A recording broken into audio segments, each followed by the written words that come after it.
going gamma.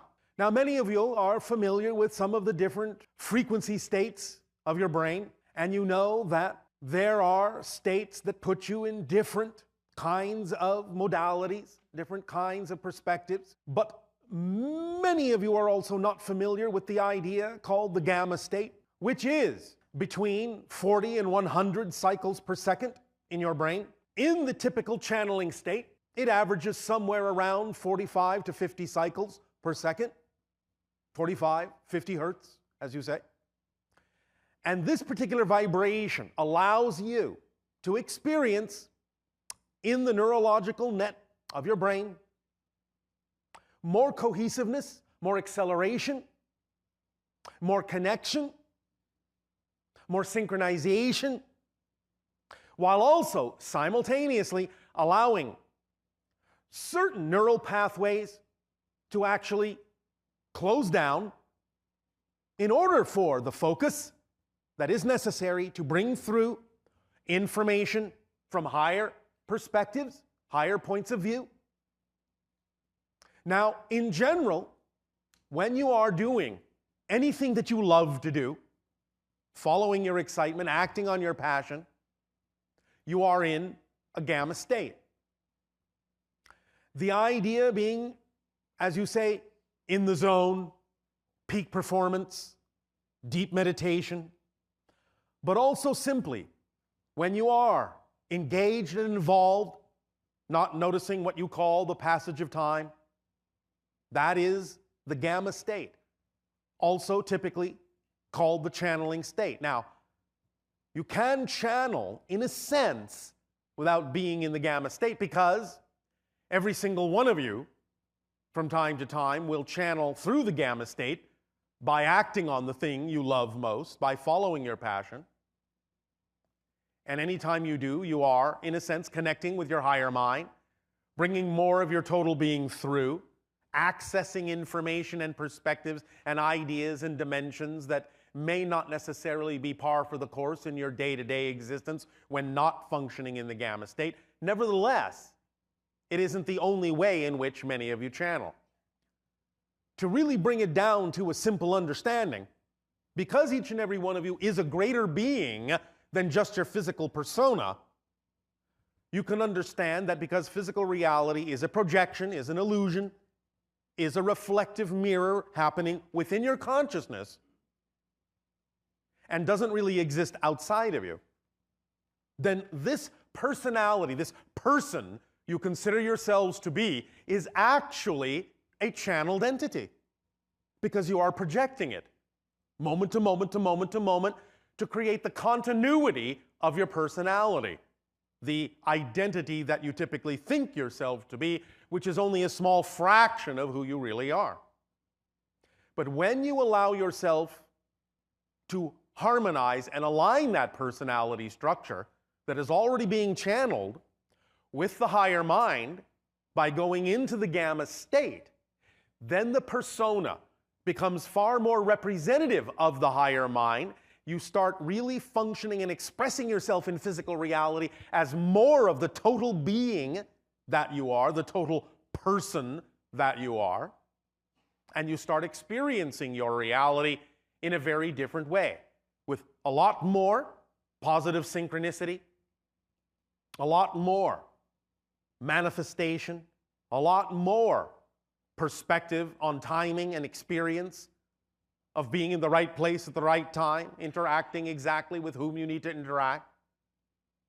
You amplify your senses, stretch them out, and allow them to begin to perceive things that were heretofore invisible to you, whether they be just more energy forms, different colors, or actual other entities that are around you all the time that are simply now invisible to you, that you can allow to become visible by going into the gamma state more and more, practicing that state, living in that state, acting from that state to allow more creative expression in your life, more freedom of expression in your life.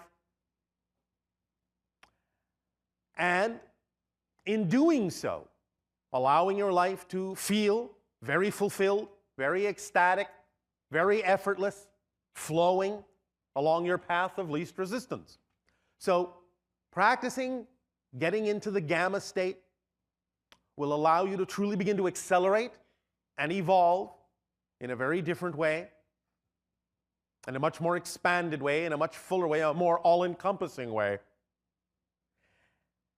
We will thus help you with a permission slip that we will deliver during your holotope, as the holotope meditation, to crystallize in your ability to call upon and shift yourself to the gamma state when and where you so desire, until such time as, while you continue to practice it, it becomes your first nature. It becomes your typical natural state of being, and thus you can experience your life within that state, take any actions that you take on your passion from within that state, and allow your life to become far more synchronized, far more magical, far more miraculous. Because as we have said, miracles are the natural order of existence. They are not the exception to the rule.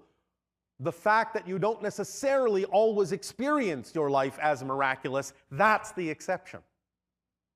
And you are now at a place and a time where you are evolving past that limitation, past that limited perspective, where you can begin to open up those senses and see reality in a very different way, knowing that it is actually coming from within you.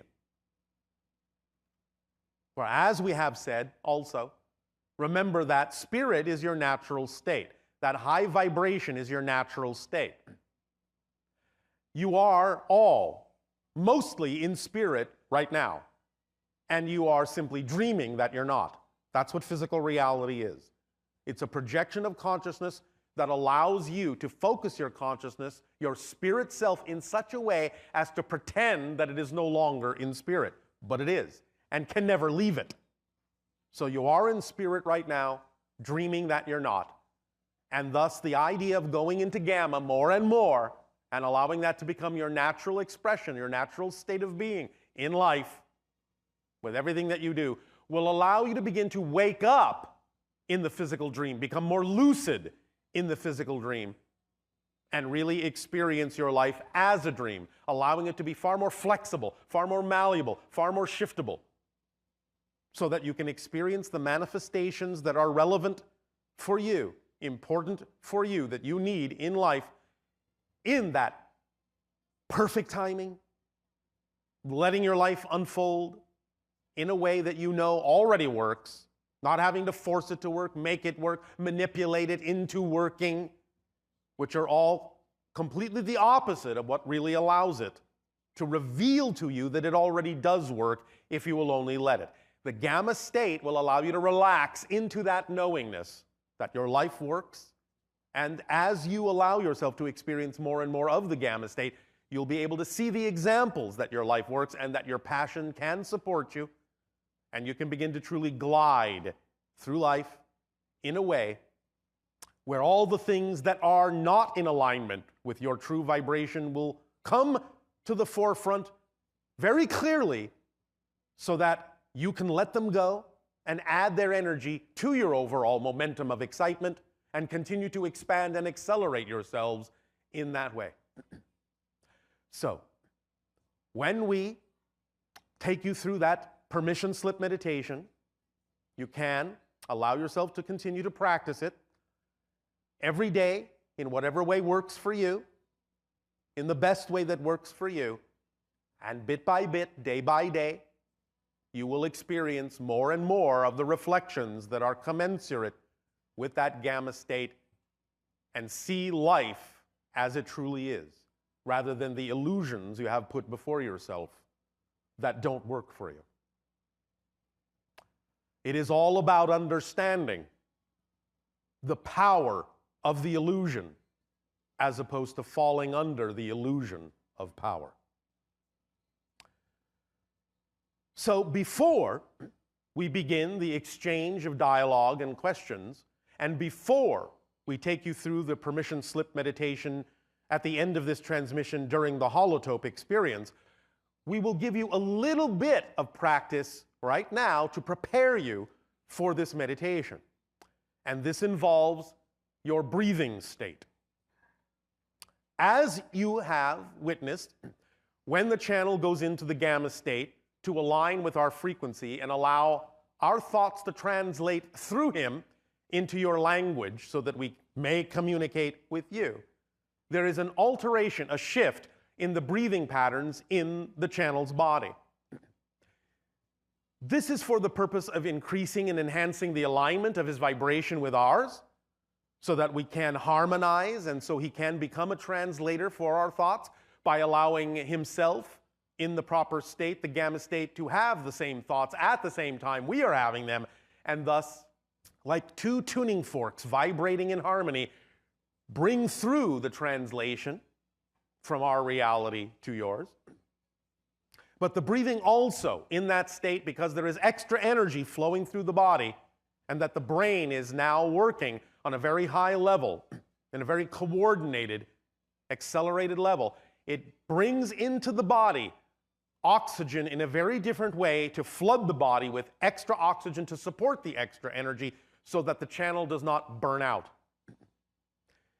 This will be part and parcel of your experience in going into gamma from time to time, where your breathing will shift. You may experience different sensations in your body from time to time that are any blockages that you may have getting out of the way and opening up to allow the extra energy through, to allow you to start functioning in a more aligned, harmonious, and coordinated way with the gamma frequency. So do not be alarmed if you experience some of those symptoms and sensations. It is all natural for you to experience a little bit of stretching when allowing more of that energy into your being. Again, in very short order, it can become ecstatic because, again, the gamma frequency is representative of you being in a state of passion, in a state of love, in a state of creativity and allowance. So it won't necessarily last very long, but we are just letting you know that these things may be part of your experience, your process in allowing the gamma state to become your natural state over time. Doesn't have to happen tomorrow. Doesn't have to happen next week, doesn't have to happen next month or next year. It's up to you. The pace that you are comfortable at acclimating to the gamma state is completely in your hands, completely up to you. There's no right way, no wrong way, no right timing, no wrong timing, except the perfect timing for you. So just let it flow, let it be natural, let yourself acclimate to it in a way that allows you to feel that it is completely comfortable and natural for you. So, a little bit of practice now with the breathing. Take a deep breath in and let it out. Now, most of you took that breath in through your nose. You will still, in a sense, be breathing through your nose, but it's not going to feel like you are. Now, open your mouth and breathe in that way, through your mouth.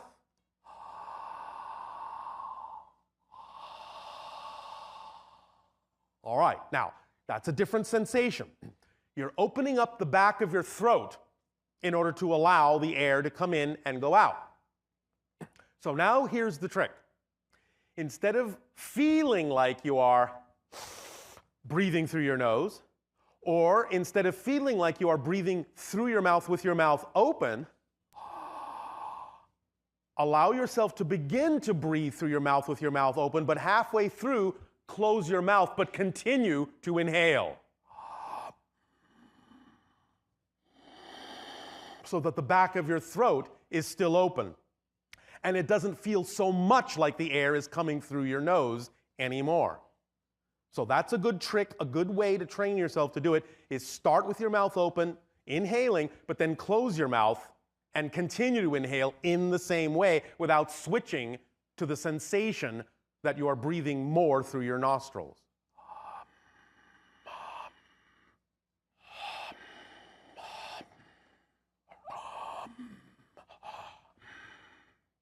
So you can open and close as rapidly or as slowly as you wish until you get the sensation down so that you can keep your mouth closed and inhale and feel like your mouth is open.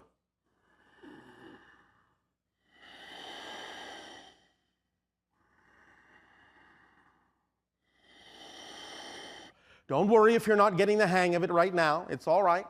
All it takes is a little practice, and it will happen. It will come. So, this is what we will instruct you to do during the meditation later on.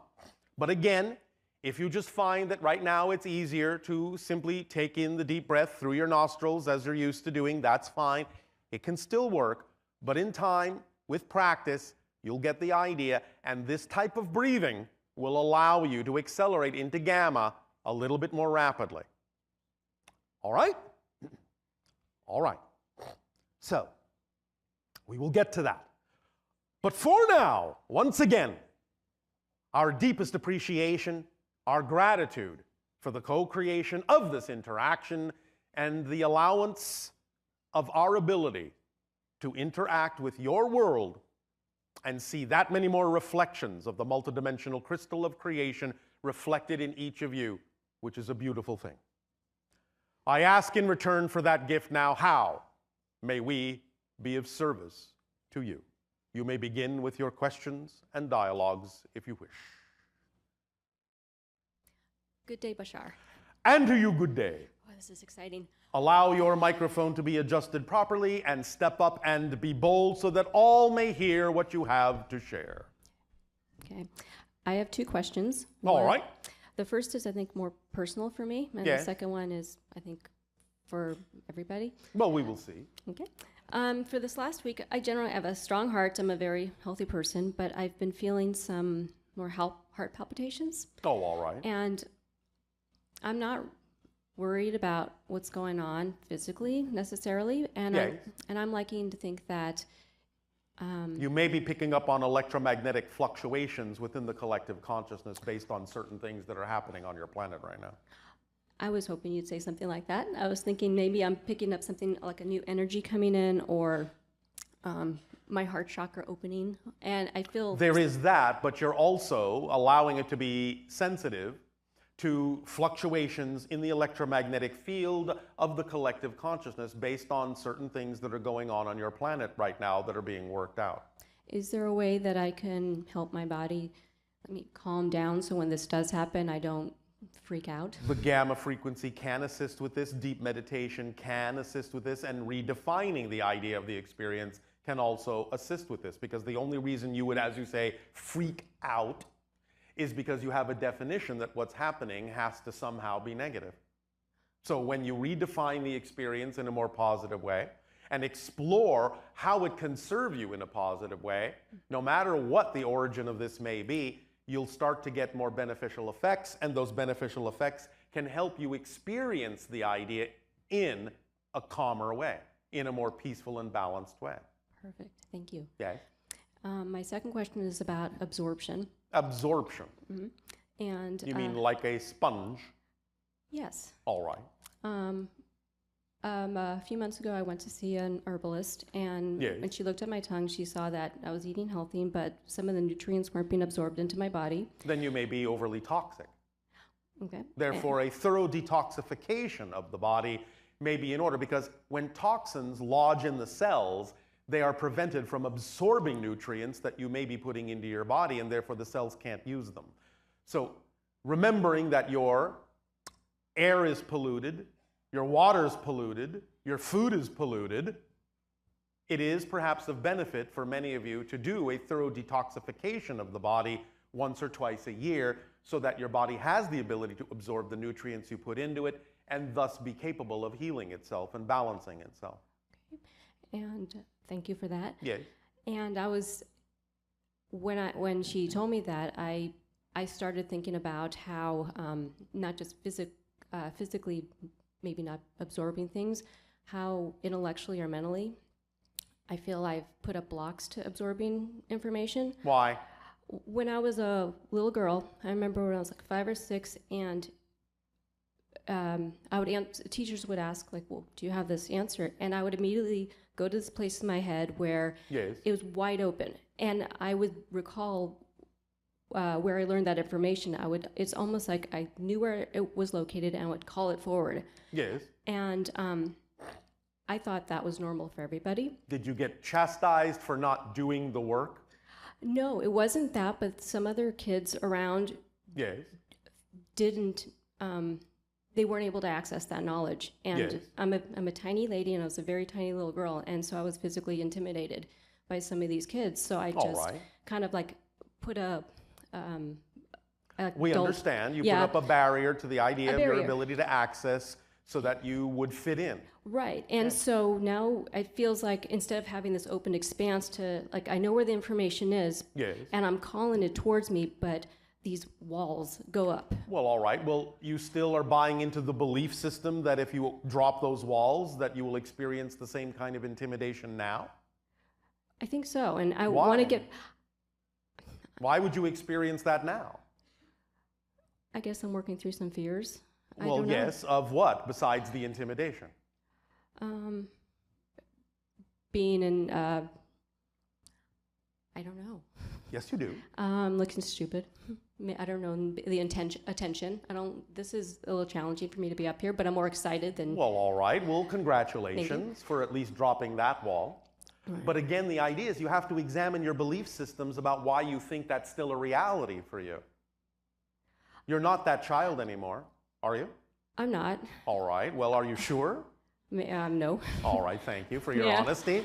Maybe I feel like I'm going to threaten others. There's a power in me that I'm going to get Others may choose to feel threatened, Uh-huh. but you can't threaten them.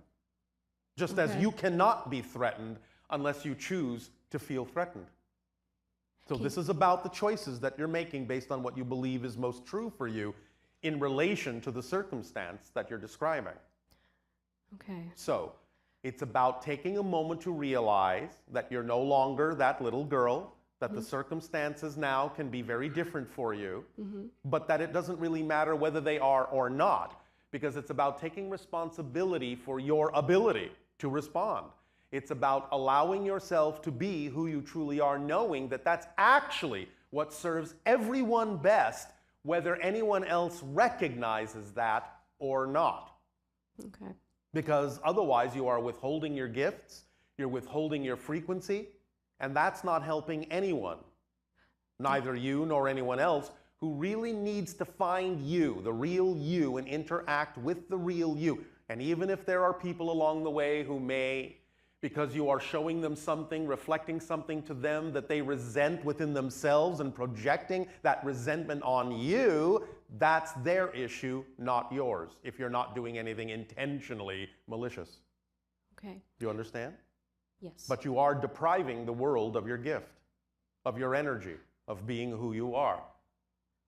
And therefore, in a sense, you are, now I only mean this euphemistically, this is not a blame issue, you're not doing anything wrong, but in a sense, you're allowing as much damage to happen by withholding yourself as what you experienced through the intimidation. Do you understand? Yes.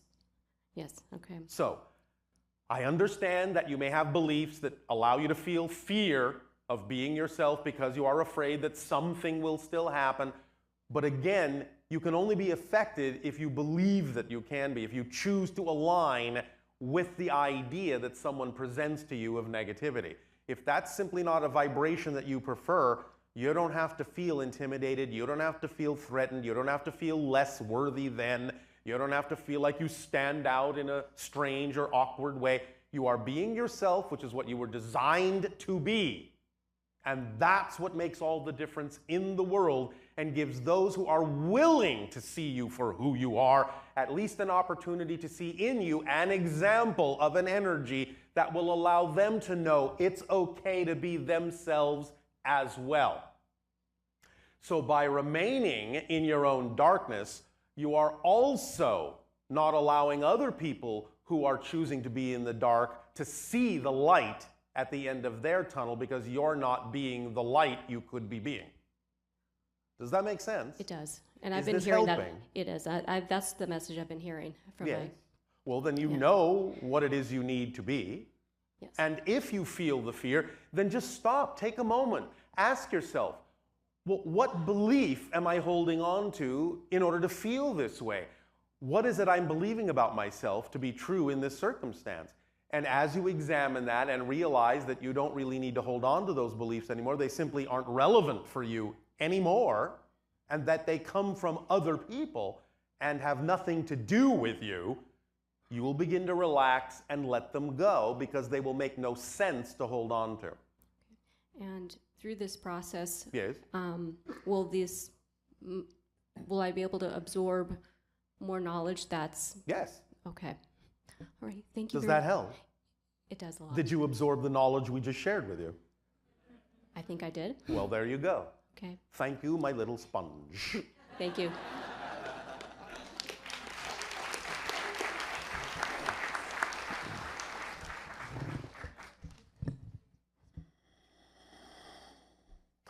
Please remember, this is very important to remember, all of you. Our civilization is not doing anything more than you're doing. We create our own reality, you create your own reality.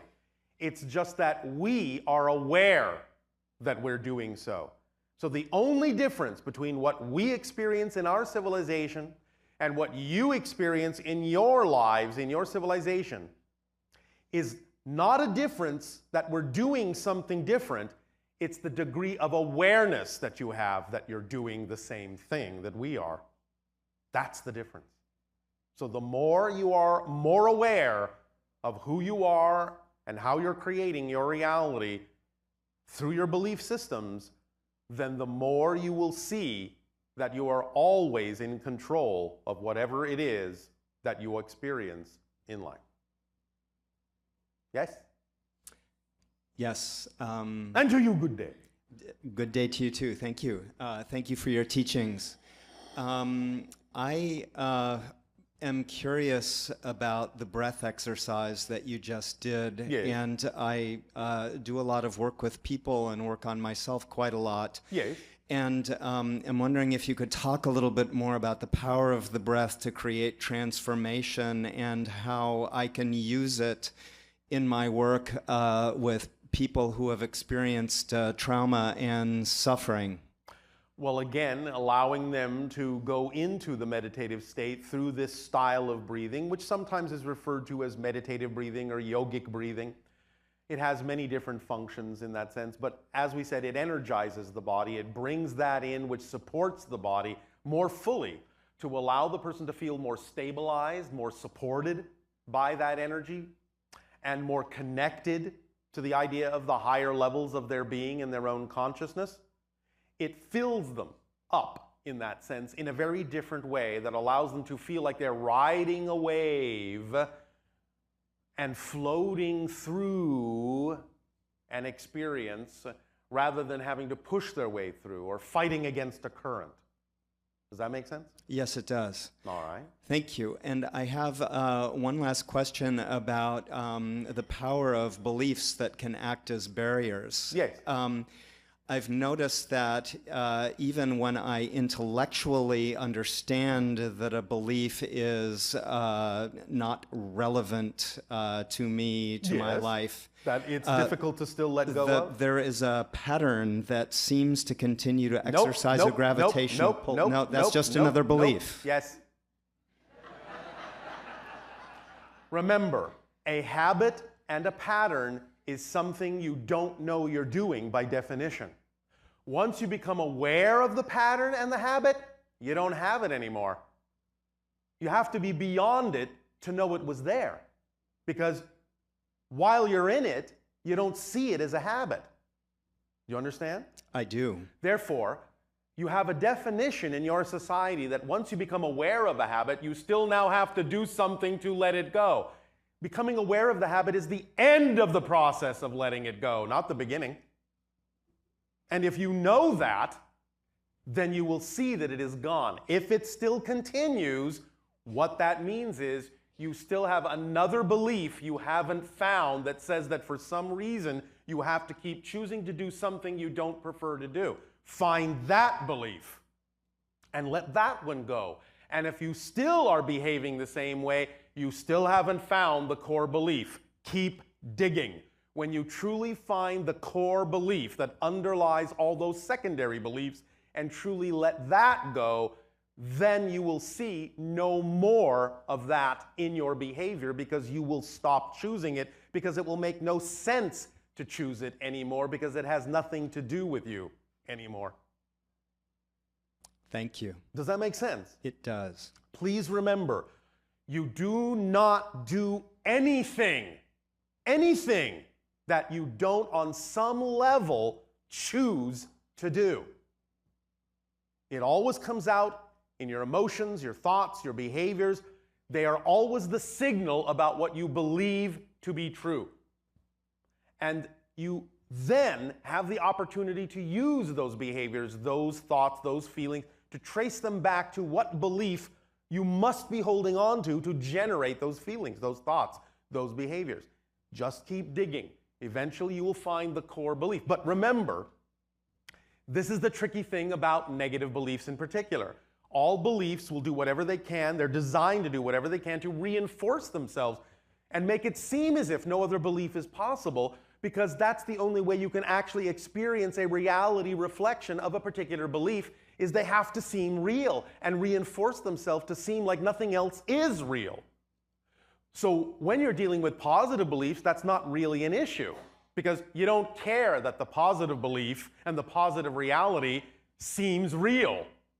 You follow me? Yes. But the idea is that when the negative belief uses the same methodology to reinforce itself and make it seem as if no other belief can take its place, now you start feeling the idea of the tricks and the tools that the negative belief uses to induce fear in you to not choose any other belief. You see, when you're dealing with positive beliefs, they allow you to choose negative beliefs if you want to, because they're positive. But when you're dealing with a negative belief, it's going to use whatever tool or trick it can to stop you from choosing a positive belief because it's negative. That's how it works. But if you know it's just a belief, and you know you can change it because it's just a belief, then you have the skeleton key that always will unlock the idea of whatever a negative belief may be telling you to believe is true, when it's nothing but lies, smoke, and mirrors, just to get you to keep believing in the negative belief because it's doing its job in doing that. So you need the skeleton key of just knowing that no matter how bad it feels, no matter how fearful it may feel, the idea of changing or letting go of that belief, it's just a belief. And in fact, the stronger the fear to change gets, that's when you know you're closest to changing. Because that shows you that the negative belief is using every single one of its tricks and tools to get you to not change. It is pushing as hard as it can to make you as terrified as it can of changing. So when you are right at that brink of absolute terror, you are right on the edge of absolute freedom. Yes, you have that saying, it's always darkest before the dawn. Yes? Yes. Well, this is how negative beliefs work. They will make things seem very dark, very formidable, very fearful, very dreary, very dangerous to get you to not let them go. But when you start feeling that, you just need to keep going. I'm not saying you can't feel the fear. It's okay to feel the fear. You can acknowledge it, but you just have to know that that's just the lie that the negative belief is telling you to get you to not let it go. You have to know it's just a belief and just a trick. This is where the religious phrase comes from, the father of lies. It's just the negative belief system. That's all it is. It's going to lie to you. It has to lie to you to get you to believe something about yourself that just isn't true. You're unworthy. You don't deserve. You're incapable. You will be intimidated. Watch out, that's dangerous. These are all lies, but it has to tell lies because what it's telling you isn't the truth. And the only way to get you to pay attention to the lie is make you feel scared enough that you will not allow yourself to believe the truth. You are worthy, you are deserving, you are brilliant, you are beautiful, you are creative, you are loved. It's just doing its job. It's not being malicious, it's just how it's designed. But when you grow up and you know that, and you handle it in an adult way, you will know, all right, you're doing your job. Thank you very much. I'm very scared. Ooh. You've done a brilliant job of attempting to prevent me from moving in a direction I prefer. Well done. I applaud you. You're a brilliant negative belief. And now you've done your job and you can relax because I'm choosing something else. Thank you very much. You choose what you prefer without invalidating what you don't. Because invalidating what you don't prefer keeps you on the negative side, which is exactly what the negative belief wants you to do. Yes, please invalidate me. Come on back. This way, this side of the line. Go ahead, judge me, invalidate me, because all you're doing is judging and invalidating yourself again, and oh boy, I've got more to work with. You following this train of thought? Yes, I continually reinvest in a negative belief by resisting it or criticizing it or attacking it. Absolutely. And when you invest, to use your word, in a negative belief, the only thing that can happen is depreciation. Yes? But when you invest in the positive belief, appreciation. It's not an accident that you use these same terms for your money. You understand? You're investing in a negative or a positive. Depreciation, appreciation. So if you want your sense of wealth and value to grow, appreciate yourself and stop depreciating yourself. Does this help? It does. Thank you. Well, thank you very much.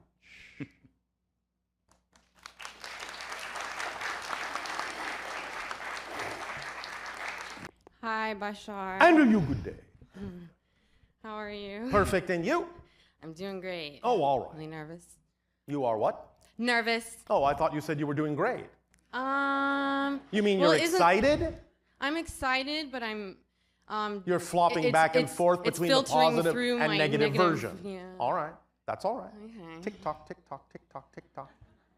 And so what would you like to discuss? I was like, I wanted to be here for so long, and now that I'm here, I'm like, I don't feel like I'm here, and it's like, whoa, you know. Oh, well said. Very eloquent. Okay, so. Yes. I have this condition or whatever. I don't even know. Like, Condition? when I'm on my period, yes. I have an energy yes. that comes out of me and everywhere, and it's all over, and other people yes. feel it too, and they go into altered states, and they Is channel. that a bad thing? Oh, no, it's not a bad thing. I just have never heard you talk about this, and I know, Well, you're always giving off different kinds of energy frequencies that people who are sensitive to them can pick up on. Okay. So the idea is that when you're in that state and you're connecting to nature in that particular way, and the idea of your femininity and the idea of all of the energy of the lunar cycles, you're connecting to a very deep energy of mystery and discovery.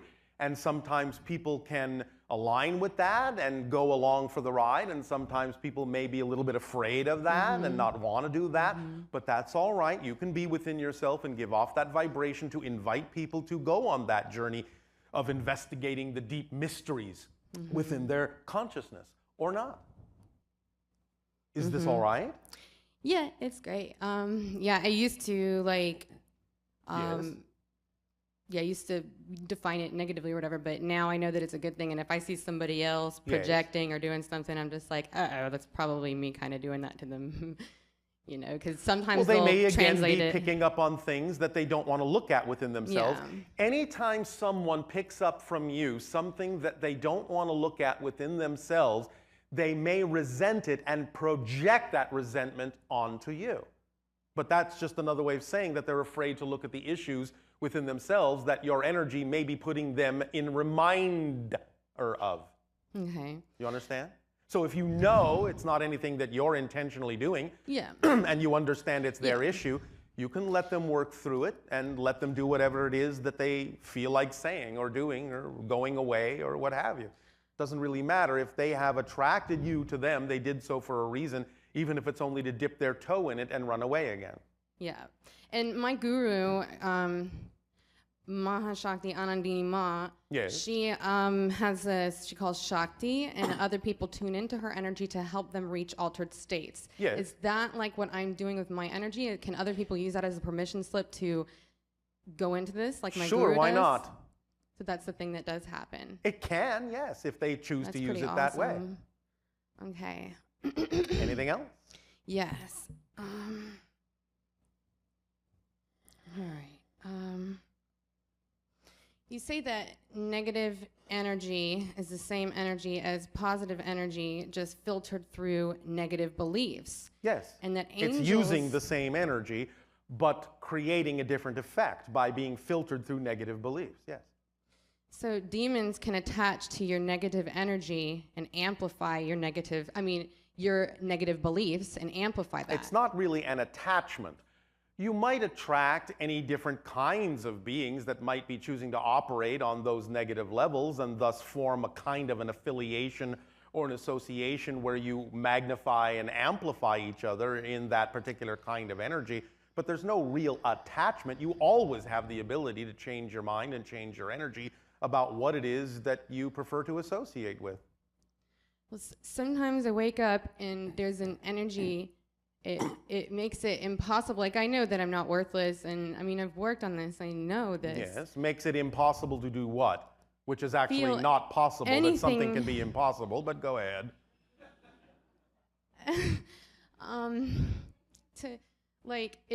I can't access any of my knowledge, and the energy is so powerful that I Yes. just feel like I'm being crushed. All right, well, how do you know it's not your own energy being filtered through a negative belief system about yourself? That's what I'm saying. I have no idea what that belief system is because Well, keep digging. Usually worthlessness. Keep digging. That's usually It always may not it. be an issue of worthlessness.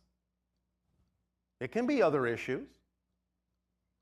Everybody else that I know in my life will seem so distant, like I've already lived 1,000 lives past it, and everybody's dead and gone, and I feel really not even alone. Like, I feel one with everything, but I just don't feel like I'm here. Like, I remember who I am and everything, and it's shocking. Yes, so. So yeah. But you obviously chose to be where you are for a reason. Mm-hmm. What do you imagine that reason is? Is there something in your life you would rather be doing that you're not doing yet? Expressing Yeah. yourself in some creative way you're not expressing? Yeah. Such as? Well, I don't know. Oh, yes, you do.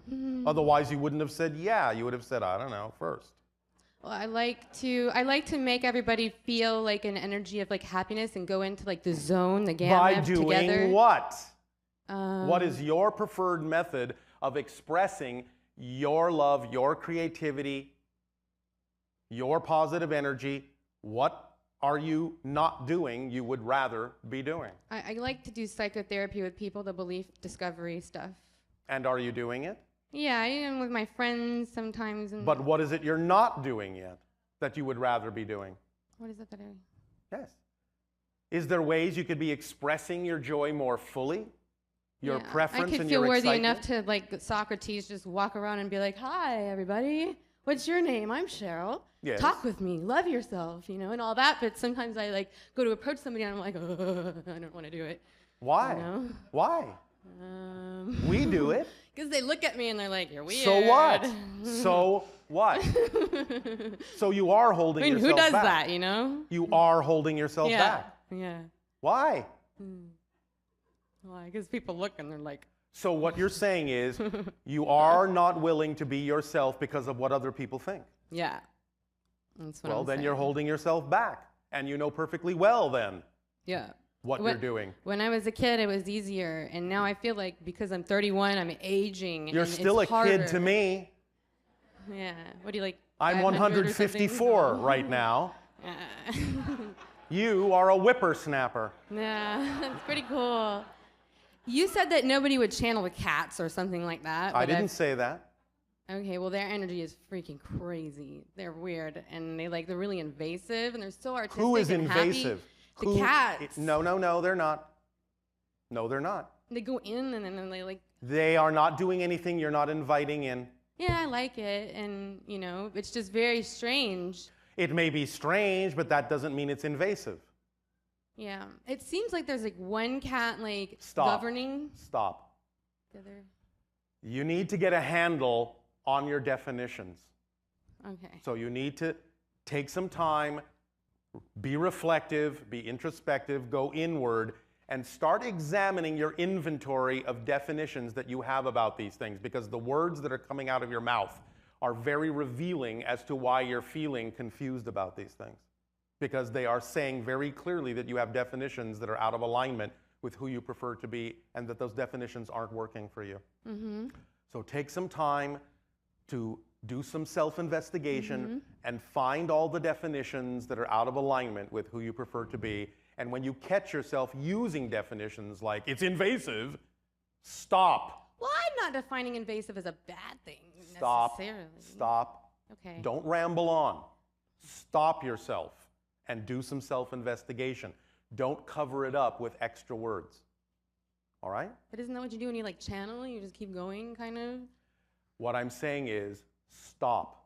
Okay. You need to take stock of certain definitions in your inventory and let go of the ones that are not helping you feel centered and balanced.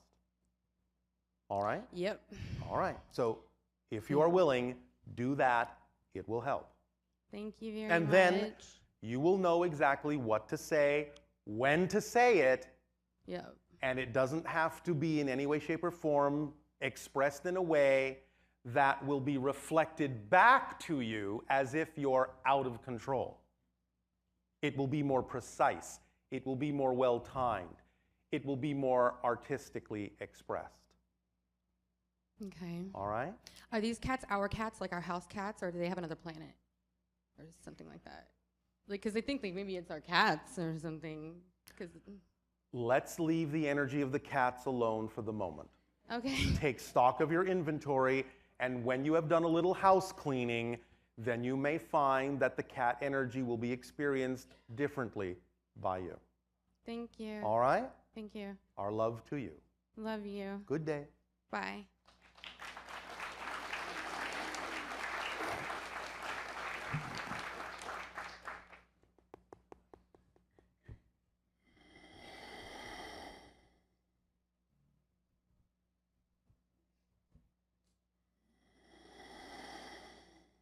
Greetings, Bashar. And to you, good day. I think you've answered all my life questions already. But Oh, how synchronous I'm of you. still here. That's all right.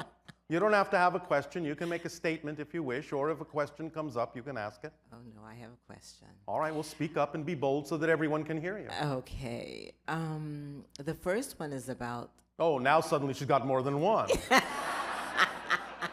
Nope, don't have any questions at all. Oh, wait, there's one. Oh, wait, now that's the first one of many. See how quickly things change? Oh, yes. Different states of being allow you to perceive different things. My job. Your job. Yes. Which is what? I work on Amtrak in the cafe car. I beg your pardon? I work on the train in a cafe car. All right, On the and train. is this exciting or not? It is absolutely not. All right, then why are you there? Because you believe that nothing else that excites you has the ability to support you in the same way?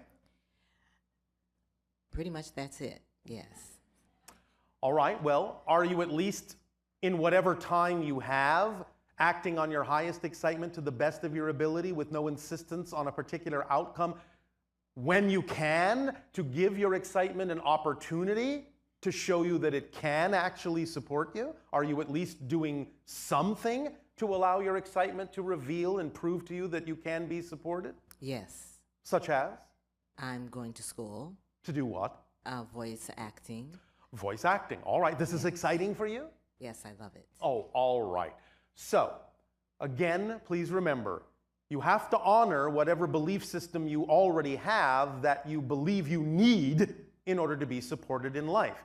It's not going to help you to jump the train if you don't believe that there is something soft to land on. So until such time as you prove to yourself that your excitement is capable of supporting you somehow, it would be wise to hold on to the things that you now believe you do need for support. But The rate at which that changes is up to you. The more you are willing to act on your excitement in all the ways that you can and be passionate about your passion, doing everything you can, every opportunity that you can act on or invent to act on your excitement to the best of your ability with zero insistence on a particular outcome, zero, then you will begin to see the synchronicities piling up. More opportunities will come to give you more opportunity to act on your highest excitement and allow your excitement to prove to you that it can support you in life. And then bit by bit, you will feel comfortable letting go of the things that you're doing now that are not representative of your excitement. And whatever that pace is, whatever that transition time is completely up to the rate at which you're willing to believe that your excitement can support you fully in life. But that pace is up to you. Is this making sense? Absolutely. This is just physics, you know. That's all it is. Nothing mysterious about it. It's what you put out is what you get back. Mm-hmm. Well, so yes? another thing that I do is... Speak up, speak up. Another thing that I do, I'm a vocalist. I sing. Well, then speak up. So, yes, so that's another expression of your excitement. Yes, it is. All right, well, what are you doing to take action in that direction already? Anything at all? What are you doing? I sing at different churches. All right, and this is fun and exciting for you? I love it. All right, and again, now, do you have a belief that the things that excite you are not capable of supporting you?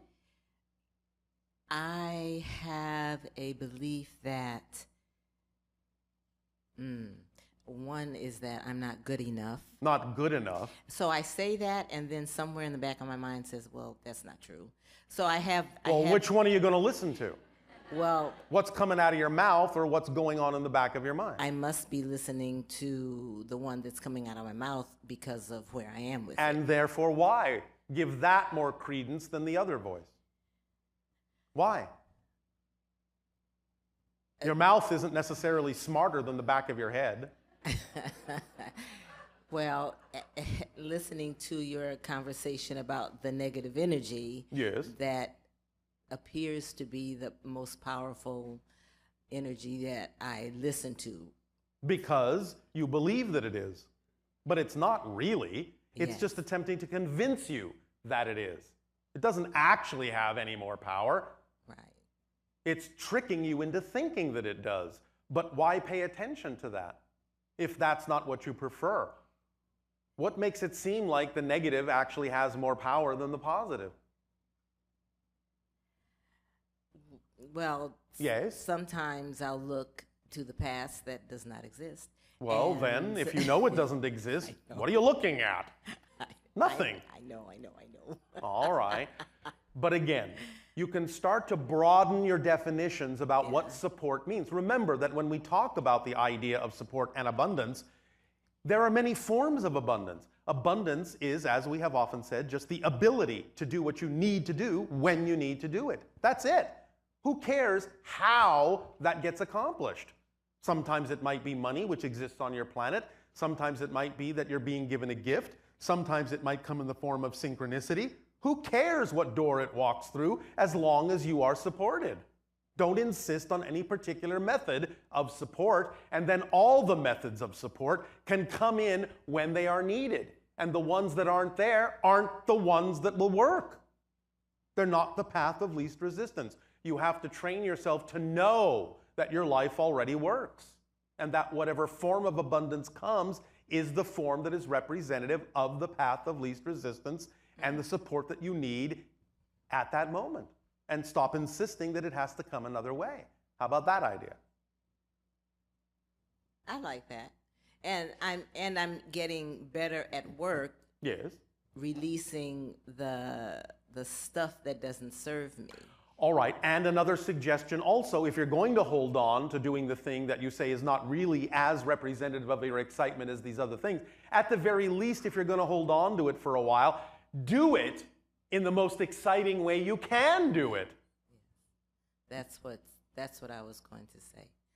Like that, I'm enjoying the part that I'm enjoying it. All right. But again, Up to you as to how long you hold on to the parts that are not representative of your joy. Right. And did I hear you say Yes. that? Okay. So Did you hear me say what? Well, did I hear you say that you didn't say this exactly, but that I heard that I need to wait until the time. You don't need to wait. It would be wise Okay. That it would to be, not jump right. if you don't believe that you are supported in the jump, because then you will only be out there feeling like you have no support at all. I see. So, but it's up to you as to when you believe that acting on your excitement will support you instead of the support you're getting from the thing that you don't prefer to do. The universe doesn't care which one you choose, you know. Yes. It's up to you to decide what is capable of supporting you. And if you know that there's really no reason at all to assume that your excitement can't support you, then you will make the shift. If the thing that you don't prefer is capable of supporting you, why wouldn't the thing you do prefer be capable of supporting you? Where's the logic here? Well, there isn't any. Thank you. Well, when you really start to realize how illogical this is, you will start to feel more confident about the idea that your excitement can support you, because that's what it's designed to do. That's literally what it's designed to do. Because any definition of excitement that contains anything but the ability to be supported, guided effortlessly through life, driven forward in the way that you need to be, any other definition than that isn't a definition of excitement. It's something else. It's not possible for a true definition of excitement to contain an inability to be supported in your excitement. That just means you're choosing something other than excitement when you have that kind of an experience, that you're suddenly not supported. It doesn't mean your excitement isn't supporting you. It means that you stepped out of your excitement. Mm-hmm. That's your first clue. So because what it feels like is in the way is the fear of not being able to support myself. I know that's what it feels like, but Yes. remember, feelings don't exist in a vacuum. They come from what you believe to be true. Right. So if you feel like your excitement can't support you, that means you're holding on to a belief and a definition of excitement that isn't a definition of excitement, that says if I act on my excitement, I may not be supported. But if you understand the definition of excitement in its pure form, you will understand that that statement cannot be a definition of excitement. It's a definition that's different. I see. So you haven't yet actually created a true definition of excitement for yourself. You haven't yet truly allowed yourself to understand what a pure definition of excitement actually is. You're still toying around with other definitions that may in some way seem or appear to be sort of kind of like a definition of excitement, but they're not. They're something else altogether and will give you a different reality experience altogether. If you have a definition that says, well, I would like to act on my excitement, but I'm not really sure it can support me, what kind of a reality reflection do you think you're actually going to see in the things that pop up in your life? You're going to get opportunities that are going to look like your excitement that are not going to be able to support you because you don't believe that your excitement can. So you're getting exactly what you asked for. Yes. Something that looks like excitement that can't support you. That's a reflection of what you're putting out. It's that simple. You just have to be clear based on the reflection what you're putting out and make course corrections and adjustments to actually allow yourself to go into a true definition of excitement so that you can get a true reflection of excitement. Not that you need to. That's the paradox. Remember that the idea, the measure of true change within yourself is not whether the outside reflection changes, it's whether you respond differently to the outside even if it still looks the same. That's how you prove you've changed. because you're not making your state of being conditional on what's happening around you. You're just making a statement that this is the state of being I prefer, and it doesn't matter what's going on around me because those things can't affect me in any way I don't choose to be affected. So it doesn't matter what's happening. They're just circumstances. They're just neutral. They're just props. I choose what state of being I prefer, regardless of what's going on around me. And when you do that, then paradoxically, what's going on around you has more opportunity to change, to reflect the true change you've made. Not that it has to, not that you need it to, it just will, because now you have proven you've truly changed, because you don't care whether the outside changes or not. You're going to be happy anyway. Yes. And that's when you're truly happy, and that's when the outside can actually reflect the happiness back to you. Is all this making sense? Oh, absolutely. Yes. Is this helping? Yes, it is. Are you willing to sing a new song? Absolutely. All right. Then thank you. I have one more question. Do you? Yes. How abundant in questions you are. And it's about age. Age? Yes. Do you mean Getting like old. the Cretaceous period? That kind of an age? Or a millennium? That kind of an age? No, or like do you mean your own personal yearly, age? My own personal yearly age. Yes, I know. Just having a little fun to lighten you up about that concept. What about your age? How old are you? I'm 71 years young. Yes. So if you know that you are young, why are we talking about your age? Well, because that's a word that comes out, but I do feel older. And Well, you feel more mature. yes, and the body doesn't do what it wants to do all the time. So what? You will find ways to act on your excitement in ways that now fit what you are capable of doing, and paradoxically, when you do that, you may find your body is capable of doing more. When you let what is be what needs to be, and be okay for what it is now, and act on it to the best of your ability as it is, you create more opportunity for what is to become something different. And adapt to your energy that you're putting out. So move forward to the best of your ability. That's all you need to do. And you may surprise yourself at what you'll be capable of doing when you're not holding yourself back from being who you truly are. Mm-hmm. Remember that the concept, in many ways, of the so-called negative side of aging on your planet is because you're actually not moving forward in your true energy.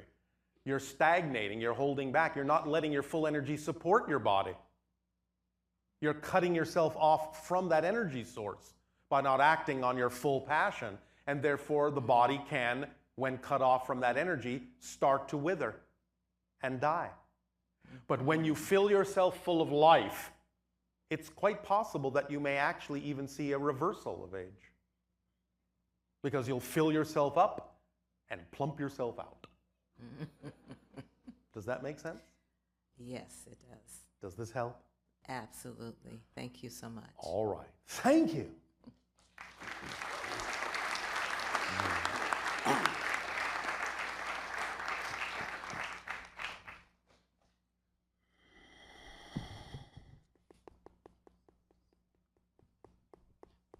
Hello.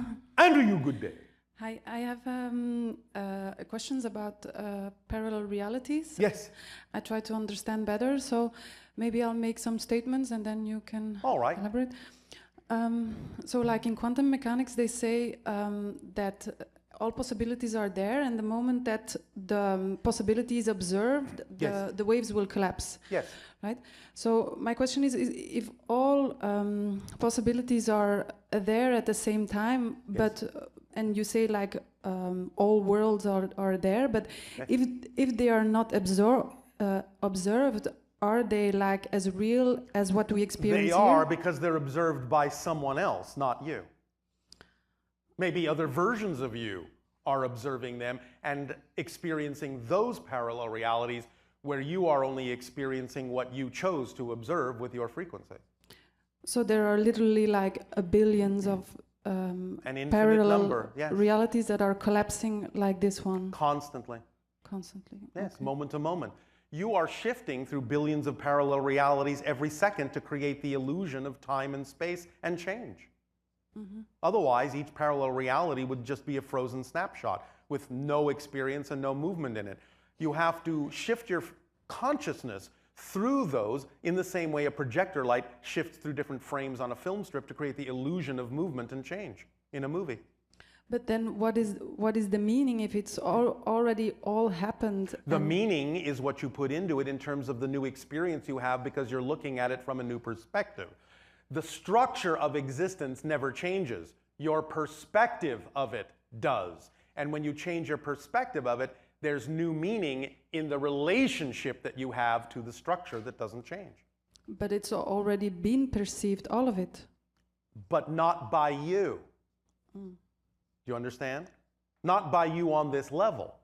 It's being perceived, all of it is being perceived by all that is, all at once, but all that is doesn't need to change. It can't. It is what it is. The only way it can experience the idea of changing is by creating what appear to be fragments of itself that don't experience all of it all at once, and those fragments are called you, and you, and me, and you. So that all that is gets to experience the idea of itself from a perspective where it doesn't experience all of itself.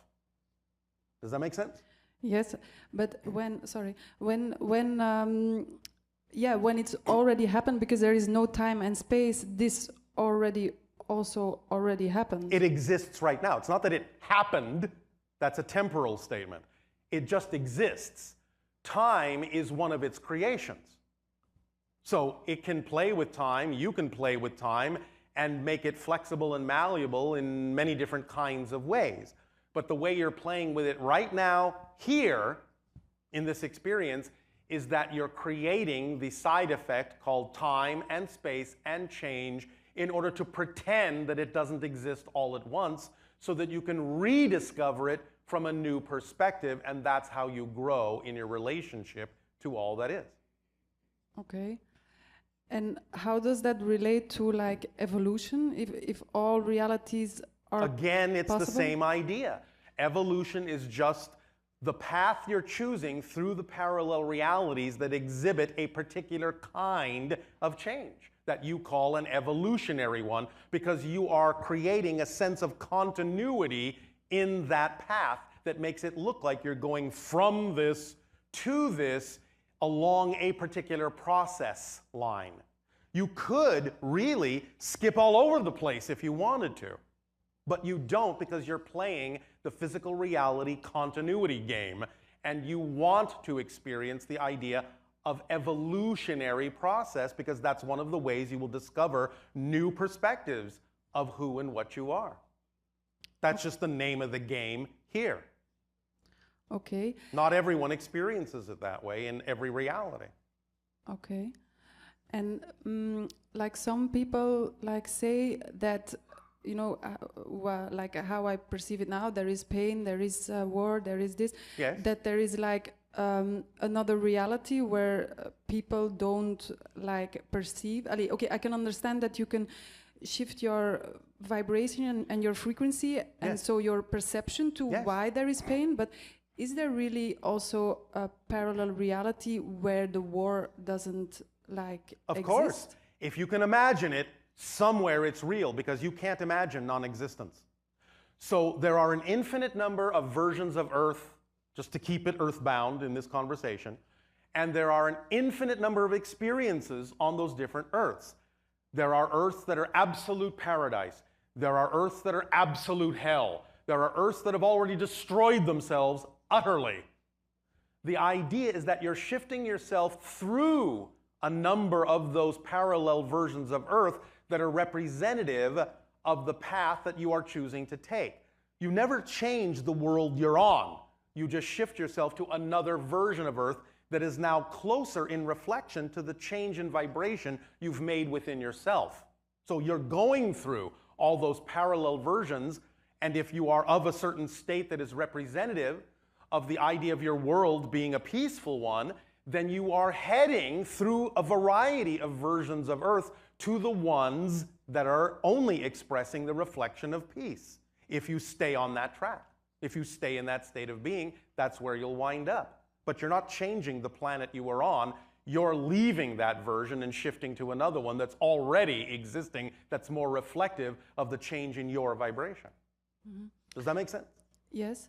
And then eventually, like, will everything go back to like perfection of God, or? That's one way to look at it, but again, remember, everything already exists. So you may experience it that way as going back to the perfection of all that is, but that's still not the end, because there is no end.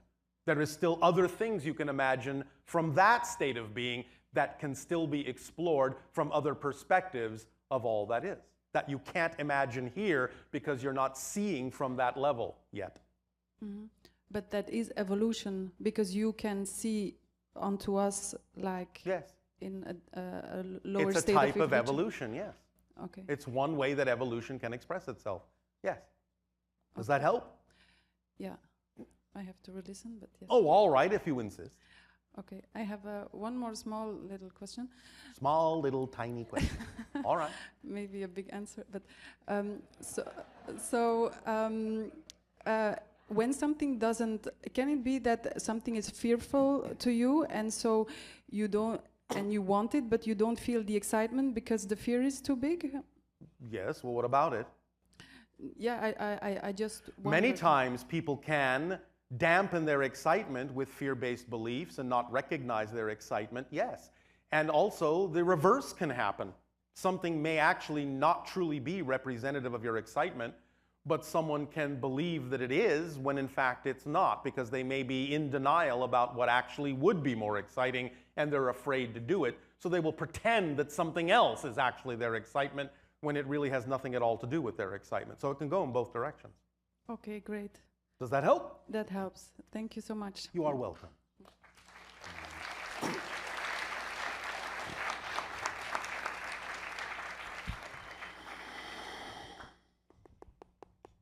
Hello, Bashar. And a you good day. Making sure you're all awake. I have two questions. Yes. The first one is breakaway civilizations, secret space program. Yes. We're not going to go too much into what you call your conspiracy theories. There is some truth to some of them, but we're not going to sit here and validate all the negativity, because it's only going to lock people into that vibration, which is not what we're here to do. Those things will not affect you in a negative way if you don't choose to be affected by them negatively. Does that make sense? Yes, I do perceive it as negative. Well, again, the idea is that you can recognize that there may be people on your planet that have negative fear-based agendas, but again, it doesn't have to affect you if you remain in a positive state. You will shift to a reality eventually where that's no longer the case, where it never was the case. Right, right. So yes, there are people who have a belief in lack and have a belief in control and believe they're out of control and believe they have to manipulate reality and force other people to do this and be clandestine and all of that. But all of these things are just an expression of them believing in their lack of control. They have one real and only one real tactic. And that is manipulating information to the degree where they allow others to believe they're more powerful than they are. So if people buy into the idea that they have more influence than they do, that they're more powerful than they actually are, then suddenly they're perceived and experienced to be more powerful than they are. But that's what they actually do. They manipulate information to make themselves seem more in control and more powerful than they actually are. But they're not really in control of anything at all. In fact, they're panicked that they're not in control, which is why they cover a lot of stuff up. Right. The reason why I asked is yes. there are some people who claim to have been to the moon and Mars who were part of that. Well, I understand, and while there is a small amount of truth in a different direction in some of that, the biggest picture that has been painted of that is not actually accurate. Right, I appreciate that. All right. Yeah. The other question is, I've had arthritis since I was in my teens. How exciting. Oh, it was really exciting, I can assure you. And I've tried quite a few things. All right, now stop. Right. Understand, all of you, we do not really do health readings anymore. It's not our job anymore. We've delivered all the health information that it's our job to deliver. And we always remind you that even though you may get help to continue this from some other source, the first step in any disease is the idea of detoxification, because 80 to 90% of all disease symptomologies on your planet actually come from the fact that you're highly toxic. When you detoxify yourself, then whatever symptomology is left is actually what you're dealing with. And you may take a different course from there. But the first step we always encourage is to thoroughly detoxify yourself and see if anything is left for you to deal with first.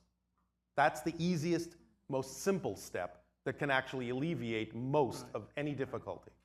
But that's really all the health information we can deliver at this time. You will be assisted from other sources. Right, I was really also thinking of how to shift my paradigm. Are you acting on your highest excitement every possible moment that you can with absolutely zero insistence on a particular outcome? Yes or no? Hesitation means yes. no. I was going to say most of the time. That means no. Right. Doesn't matter if you're doing it most of the time. Obviously, there are times when you're not, and those are the things you need to focus on. The times where you're doing it, that's fine. But remember, we gave you an analogy some time ago that in your past, technologically speaking, when you first created things like motor car engines, they were very basic, they were very simplistic. They could be dirty, they could be filthy, they could be covered with mud, and they would still chug along, and chug along. But now in your high technology age, you have machines with very, very precise tolerances, and the smallest speck of dirt that doesn't belong there can freeze the entire engine. It has to be really clean the more accelerated you are. So even though you may be acting on your excitement most of the time, if there is even a time when you're not in an important area of your life, that's going to stop the entire operation until you do. Then the machine will start again. So it's fine that there may be many areas where you're following your excitement. That's wonderful. Bravo. But look at the areas where you're not, because that's where you need to be focused if you want the entire machine to operate holistically. Yes? Yes, I Does see this that. help you? Yes, it does. Remember that the idea of arthritis symbolizes inflexibility and stiffness. You need to be more flexible, be less stiff. You need to really examine all of those fine little grains and let go and blow them out and let go of the things that are truly no longer relevant for you. You will all at some point perhaps cross a threshold. Again, remember, it doesn't mean that you will be divesting yourself of negative beliefs for the rest of your life. You might, but you don't have to. The process of divesting yourself of things doesn't always have to remain in the realm of negative beliefs. At a certain point, when you've let go of every negative belief, you will still continue to divest yourself of things that are simply no longer relevant for your life, for who you are. They don't have to be negative, they just simply might not be relevant anymore. So this cleaning out process will continue for the lifetime, even if you've already divested yourself of all the negative beliefs. Yes? Because you're constantly refining in yourself. Make sense? Yes, it does. Thanks. Does this help you? Yes, it does. All right, well, thank you. Thank you.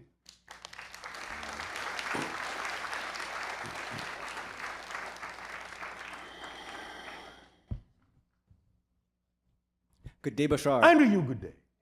A few questions that all revolve around the symbol of the pyramid, the triangle with the eye at the top. Yes. I started communing with a plant teacher years ago, and I was flooded with that vision. Yes. And over the years, it's continued, but more recently, it has turned into a pyramid with an eye with wings now. Oh, all and a few months ago, I had a dream where I had this Brazilian man on a table, and I placed my hand over a lump that he had on his knee, and I saw myself connecting to this triangle with an eye out in space. And I'm trusting that you can help me understand this. Well, you're awakening to some connections you have to other levels and dimensions of consciousness and other entities that you have formed connections with that may be symbolized by those that are very ancient. But you have connections to them energetically and can draw upon that to express those energies and apply those energies in your life in beneficial ways. Such as in the gamma state, how can I focus on those energies while I'm in the doing the channeling state in the gamma?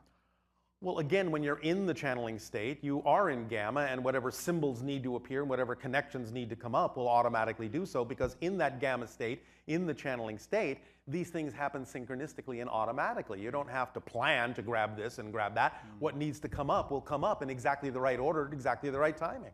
It's an automatic, self-guiding, self-perpetuating, self-expanding process. Perfect. Does that make sense? Absolutely, it All does. right. And John of God, what is that place?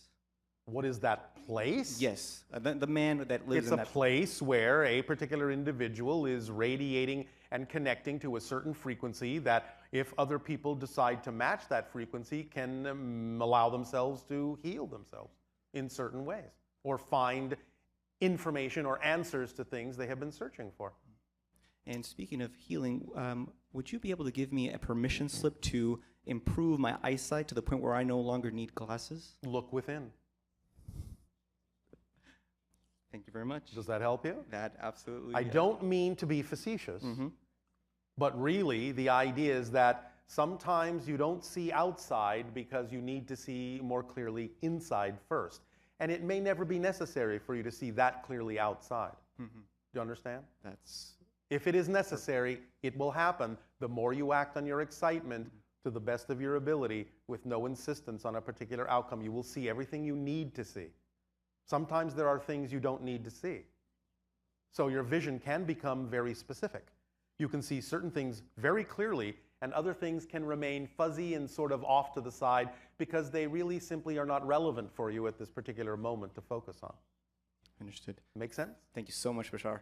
Does that help you? Absolutely, it does. My unconditional love to you and your people. And you as well.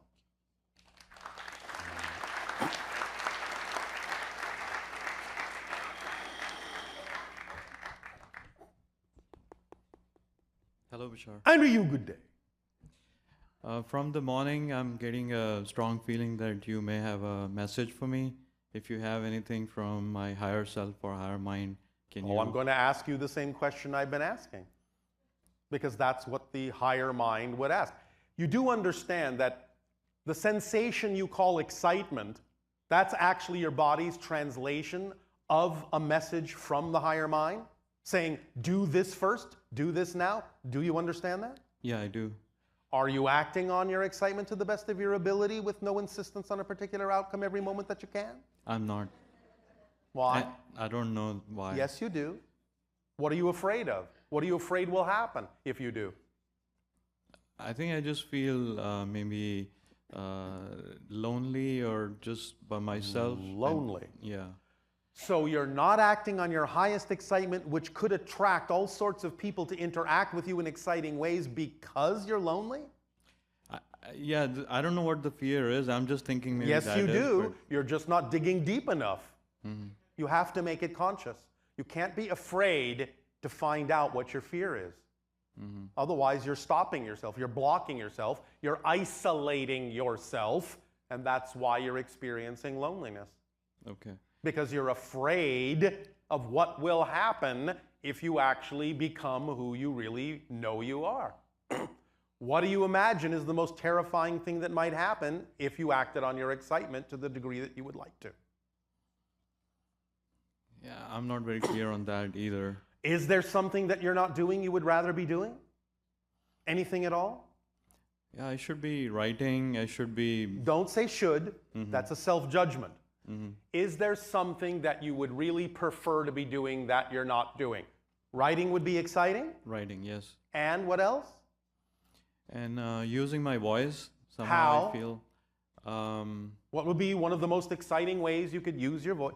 Being a spiritual teacher, making people understand, what their highest excitement is, and You mean helping people Helping to them. understand? yes, All right, now let's go back to the writing. So you're saying you're not writing in the way that you would like to be? no. Why not? If you know that that's one of your expressions of excitement, what excuses or reasons are you giving yourself that make it seem logical to not do what you say would be exciting? Why isn't it exciting enough for you to be doing it? I'm just looking at, day to day, hour to hour things that, this needs to be done and that small thing needs to be done. And Then you don't understand how excitement works. You don't understand the kit, the toolkit.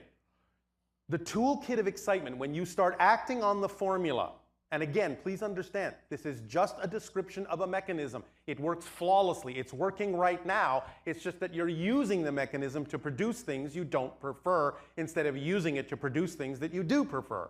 But the mechanism is flawless. It always works. If you act to the best of your ability on anything that contains more excitement than any other option, take it as far as you can until you can take it no further, and do that action with absolutely no insistence on a particular outcome.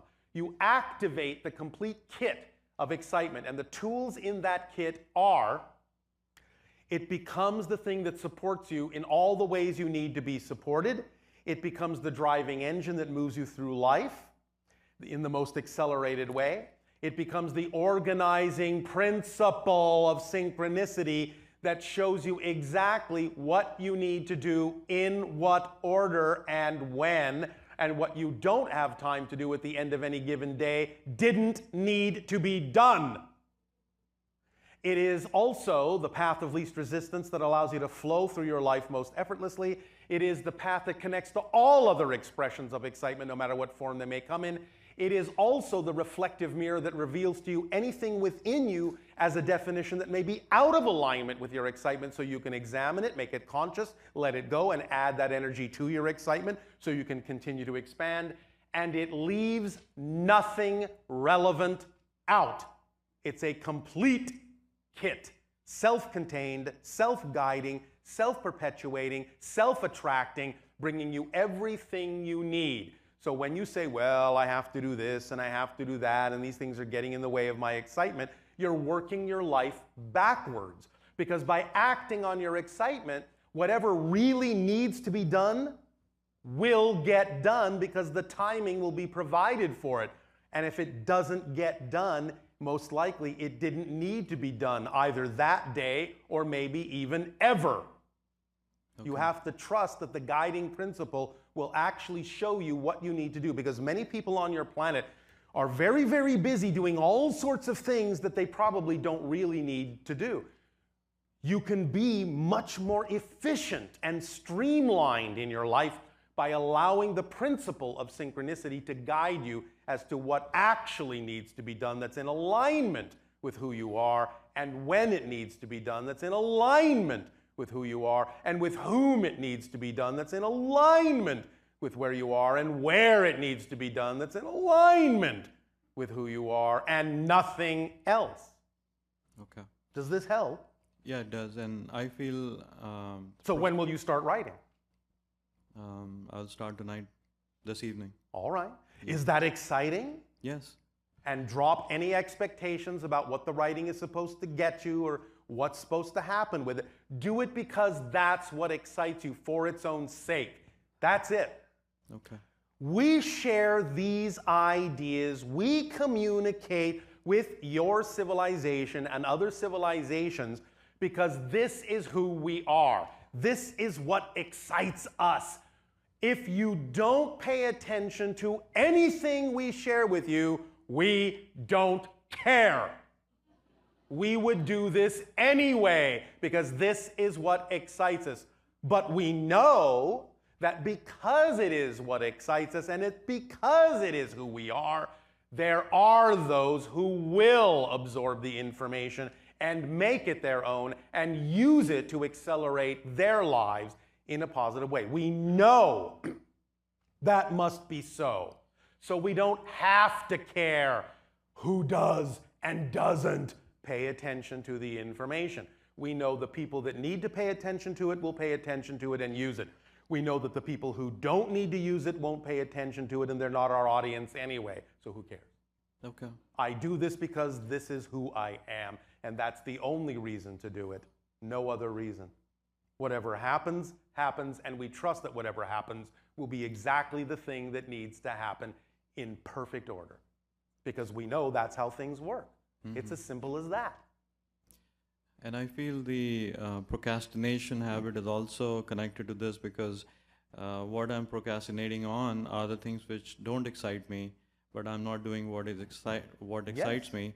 And higher mind is showing me that you are not doing these things because I'm not excited about it. But you can use your procrastination in a positive way, because if you are attempting to do something that you say excites you, but you're procrastinating, that's your first clue that your definition of how you're going about it isn't in alignment with who you are. Because if it was, you would be on it. You'd be jumping at it. You'd be doing it. You'd be passionate about being passionate. Any procrastination to do the thing you say you would love to do shows you that you're not going about it in the way that actually works best for you. Discover what that is. Investigate what that would be, and you'll get more excited about it, and you will see that it's an actual easy path. It's just that you're thinking it's more difficult than it is because you're going down a path that isn't yours. So investigation, the best method is to go into meditation? Is that what If you want to use meditation, that's fine, but you can think it through too. Okay. You just have to discover what your definition of your relationship about how you're going about something is, and find out if you can, with your imagination and communication with the higher mind, create a definition that works better for you than the one that you're using. Okay. For example, if you're saying, well, I am excited about writing, but somehow I don't seem to be able to get started. Well, what's a reason why I would hold back from doing what excites me? Well, let's see. Maybe I think for some reason I'm going to get lost on the page, or I'm going to have to sit there at the computer for hours and hours typing away. Well, maybe that's not your way of writing. Maybe if you go out somewhere in a park and take a piece of paper and a pencil, maybe the words will flow more naturally for you that way. If there's any procrastination, it just means you're not doing it in the way that's most in alignment with you. Find out what the way is that's most in alignment, and everything will start flowing again.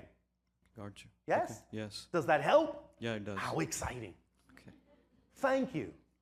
That's it. Okay, thank you.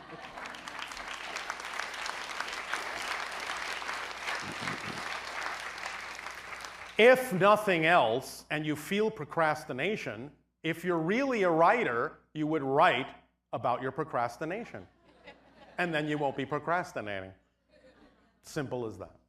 If you're a writer. Know that you're a writer in everything that you do. Even if you're shopping for groceries, you're doing it as a writer would. Hello, Tadea. Nania!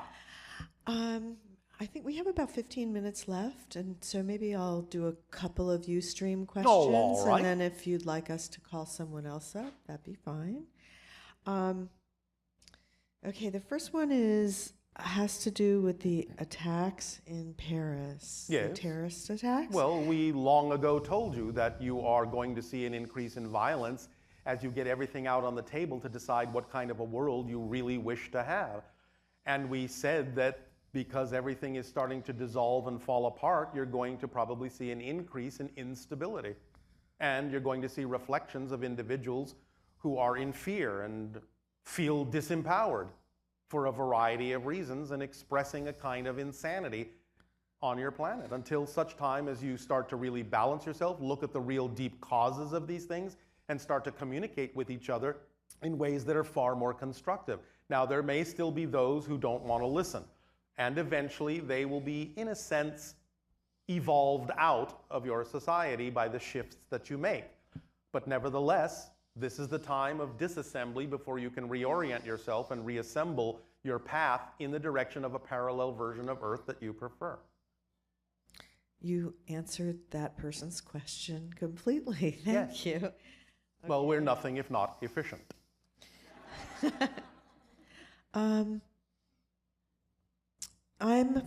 This person's writing in from China. Yes. And they said that they are a university student and they don't like the educational system at all. Well, there are many different kinds of educational systems that are being created on your planet now, but If they find none to their liking, they can always create a new one. Right, because they're saying, will there be any change for the education system on our planet? Yes, and as what we should- already said, there are changes taking place. What they really need to involve is the three-step process that we have outlined, where you create an environment, a safe environment, in which you can teach the idea of consequences of your choices in a way that doesn't have disastrous repercussions, allowing people to truly understand what these consequences are and take responsibility for them before they try them out in the world. Also, interactivity in this way, making it as real simulations as possible so they really feel like it's a real world situation, is of paramount importance, because again, if they think they're sort of faking it because it is a simulation, you have to make it as interactive and real as possible so they will understand truly the experience of the consequences of their choices, but again, in a safe environment where it doesn't ripple out into the world. And third, the idea of adapting the lesson to the thing that excites the person instead of attempting to force their excitement into a lesson box that doesn't work for them is of paramount importance. Learn by doing, learn by experience, and allow the person to learn through the way in which they are designed to learn. Now, this is beginning to change in some of the systems on your planet. It is called a developmentally appropriate system, or a developmentally appropriate process, where each child is taught to their strengths and not just homogenized into a class where everyone is taught exactly the same thing in exactly the same way. This is a step in that direction, where you start to tailor what you're teaching to each individual based on their excitement, their way of absorbing information, their way of interacting with the world, their way of processing information, and allowing them to learn by experience rather than simply throwing facts and figures at them, which will usually just bounce off their skulls anyway. Yeah, it's interesting. Back in the 60s, there was an educational system called Summerhill, Yeah. where the children didn't have to attend class at all. And they lived on site, and then they were able to learn whatever they wanted to. And interestingly, they found within a couple of weeks, all the kids that were wanting to stay home started showing up at class. Yes. And they started creating models and things like that to work from. Yes. And a lot of those kids ended up going to Harvard. Yes. So it was Learning interesting. is exciting. People want to learn if they are allowed to learn the way that it's natural for them to learn, in the way that's aligned with their excitement. People are sponges. They will absorb it all. They will find ways to adapt information that may be necessary in your society into a methodology that they can relate to. And then they will learn what they need to learn. They will learn the guidelines. Yes, of course, we understand there are certain things that may be handy for everyone on your planet to know, certain guidelines that are part of living your life in a productive and safe way. But these things can all be learned in a way that is in alignment with excitement. They don't have to be learned in a rote manner, and they can't be learned in a rote manner. It kind of brings to mind also that when we listen to your information, Yes. And even the recordings of your information, Yes.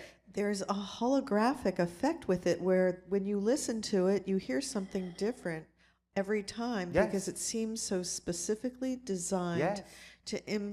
to interact with the individual who's listening, their consciousness, in Yes. a way that's very specific to what they need to learn or what they're Yes. excited to learn. Exactly, because you are different people at every moment, and you will hear different things that we have embedded in the communications at different times. So is it just a frequency thing, like the kids in Yes. school? I don't know that they feel that kind of experience when they're being taught something. That's because they're not being taught holographically. Okay, so what is the energy that the information's imbued with that allows people to experience that? It's what we just said. In a holographic presentation where you know that everyone will pick up what they need to pick up, how they need to pick it up, when they need to pick it up, there is the allowance for that to happen in their own way, at their own pace, in their own timing, rather than the insistence that if they don't get it now, they've missed the train. Goodbye, sorry, you fail. It's the delivery of information in a way that contains the information and structures the information in a way that is actually designed specifically to allow everyone to absorb the information they need, and only the information they need, in exactly the way they need to absorb it. And is that also because the frequency that you're sharing is imbued with the gamma frequencies? Yes. So because we are inducing you to also go into the gamma frequency in order to absorb the information on deeper levels of your consciousness by radiating that frequency and by allowing you to match that frequency if you wish to. Okay, so it's perfect. When you teach from the gamma state, yes, and you share that energy, the individual that's listening then is encouraged to harmonize and reach the gamma state. Yes. And then they have a holographic experience with the information they're receiving.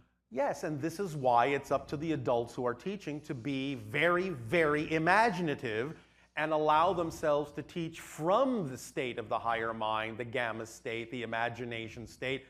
Because if there is a gamma teacher, it's far more probable that there will be a gamma class. And I don't know if this is the same topic, but I am wondering, NLP, neuro-linguistic programming, why is that so effective with human consciousness? Because it's a physical form of telepathy. The idea, again, remember, is that telepathy is not that you're reading someone else's mind, it's that you're having the same thoughts at the same time because you're on a similar wavelength. NLP, neuro-linguistic programming, entrains you to actually match in every way that you possibly can the actual physical and neurological modality of someone else. You're mirroring their actions, their behaviors, every movement, every sigh, their body language, their attitude, their energy. And when you match them perfectly enough, you will actually start having the same thoughts at the same time, and you will experience telepathy. You will know exactly what they're thinking by mirroring them. And then that simultaneously sort of reprograms your psyche? It can, yes. Okay. Depending upon what it is you're mirroring and what your intent is behind mirroring it. This is why the idea of role models can be important. Again, of course, you will always be unique. You'll always do it in your own way. But if you're picking positive role models that are already representative of a typical kind of behavior and reality and lifestyle that you prefer for yourself, well, by mimicking and doing the kinds of things that that person is doing in their life to the best of your ability, you start to take on that energy. You start to mirror that reality, and you will allow whatever version of it is unique to you to manifest in the easiest and most effortless possible way. You can use NLP that way. Oh. Does that help? Yeah, it's kind of interesting how our brains are wired to allow us to absorb information. It is the receiver. Ways. Yes, Yeah. it's the receiver between the higher mind and the physical mind, and it is wired to receive an array of frequencies on fractal scales, and it will interpret and download and transform those frequencies in a way that is relevant for whatever is possible in the belief system to be capable of being held in the personality. You're really expanding our perception of what we can do to teach in schools, in the educational system, from a completely, really new place, and then help these children to have a much more expansive and amazing it's not really that new learning. because there are times in your history where other civilizations used to understand this and use it. In particular, some of the ancient Atlantean teachings were more in this direction. But you've forgotten this and now you're remembering, so that's okay. That's great. It's just so much more fun to learn as a kid when you're doing what you love to do. And one of the most important things for allowing you to learn is to make sure that you are fueled up. So now, please, take your break and nourish yourselves so that you will be more capable of absorbing more information without wearing yourselves out. We will resume this transmission after your nourishment break. Enjoy. Thank you,